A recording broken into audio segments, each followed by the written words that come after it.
కావాలి. నిజాయితీ గల చేపలు బ్లడ్ అయినా తాగి బతాయి, కానీ ఇంకొకటి అంటే ఒక శత్రువుని రానియదు.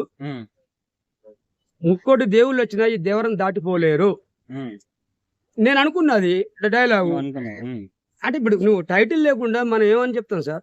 ఏదో ఒక టైటిల్ ఉండాలి. ఇప్పుడు లేచిపోదాం రా అంటే ఇప్పుడు మనం అలా అంటే టైటిల్ బట్టి కొంచెం కథ ఆటోమేటిక్ మనకు అర్థమవుతుంది. నీకు కూడా తెలిసిన విషయం అది. ఇప్పుడు నన్ను అడగడం కాదు సార్, ఒక టైటిల్ అనేది పెట్టినప్పుడు దీంట్లో ఏంది అసలు దమ్ము అంటే ఎట్లా యుద్ధమా లేకపోతే లవ్ స్టోరీ ఇట్లా కదా. సో ఈ టైటిల్ తో దేవరా దేవుడిగా మారతాడా? ముక్కోటి దేవుళ్ళు వచ్చినా ఈ దేవరం దాటిపోలేరు ఎర్ర సముద్రం కాదు. ఇప్పుడు అభిమానులకు మంచి కిక్ ఇస్తా సినిమా, మామూలు కిక్ కాదు అది. ఓకే, ఎన్టీఆర్ అభిమానులు ఇప్పుడు ఈ సినిమాని 2 పార్ట్లు వస్తుందని అంటున్నారు. 2 ఫస్ట్ పార్ట్ ఇంకా రాలే, ఏప్రిల్ ఎండాకాలం అంటున్నారు 2024లో.